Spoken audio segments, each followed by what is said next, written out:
ಗಳಿಗೆ ಎಂತ ಒಂದು ಕ್ಷಣ ಅಂದ್ರೆ ಸಿಂಕ್ ಇನ್ ಆಗೋದಕ್ಕೆ ಇನ್ನ ಟೈಮ್ ತಗೊಳ್ತಾ ಇದೆ.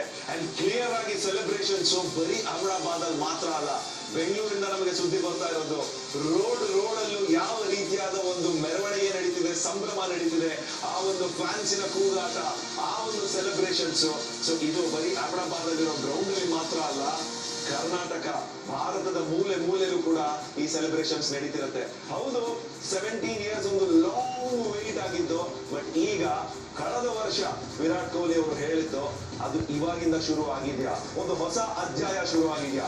ಇಲ್ಲಿವರೆಗೂ IPL ಅಂದ್ರೆ ಡಾಮಿನೇಷನ್ ಇರ್ತಾ ಇದ್ದಿದ್ದು ನೀಲಿ ಹಾಗೂ ಹಳದಿ, ಬಟ್ ಈ ವರ್ಷದಿಂದ ಕೆಂಪಿನ ಒಂದು ದಾಳಿ ಆಗಿದ್ಯಾ, ಕೆಂಪಿನ ಒಂದು ಅಲೆ ಶುರು ಆಗಿದ್ಯಾ, ಕೆಂಪಿನ ಒಂದು ಡಾಮಿನೇಷನ್.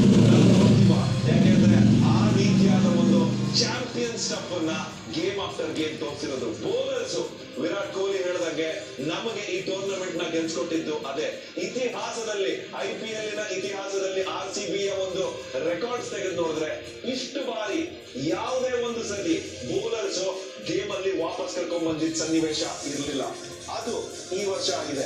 ಅದಕ್ಕೆ ಸುಮ್ಮನೆ ಹೇಳಲ್ಲ ನಮ್ಮ ಎಕ್ಸ್ಪರ್ಟ್ಸ್ ಎಲ್ಲ, ನಿಮಗೆ ಬ್ಯಾಟರ್ಸ್ ಮ್ಯಾಚ್ ಗಳನ್ನ ಗೆಲ್ಸ್ಕೊಡ್ತಾರೆ, ಆದ್ರೆ ಬೌಲರ್ಸ್ ಇದಾರಲ್ಲ ಇವರು ಟೂರ್ನಮೆಂಟ್ ನ ಗೆಲ್ಸ್ಕೊಳ್ಳೋದು.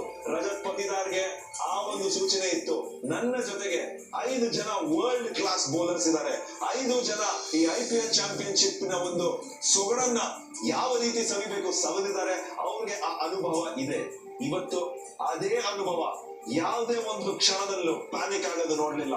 ಬೌಲರ್ಸ್ ಇಂದ ಯಾವ ರೀತಿಯಾದ ಒಂದು ಹಾರ್ಟ್ನಿಂಗ್ ಎಫರ್ಟ್, ರೊಮಿಯೋ ಶೆಪರ್ಡ್ ಅಲ್ಲಿ ಒಂದು ಕ್ಯಾಚ್ ಬಿಟ್ಟರು ಕೂಡ ಅದನ್ನ ಜಾಸ್ತಿ ಎದೆಗೆ ತಗೊಳ್ಳೆ ಮರೆತು ಯಾವ ರೀತಿಯಾದ ಒಂದು ಫೈಟ್ ಕೊಡ್ಬೇಕಿತ್ತು, ಯಾವ ರೀತಿಯಾದ ಒಂದು ರಣನೀತಿನ ತರಬೇಕಿತ್ತು ಅದನ್ನ ತಂದಿದ್ದು. ಕರೆಕ್ಟ್ ಟೈಮ್ ಅಲ್ಲಿ bowling changes through out the season magic.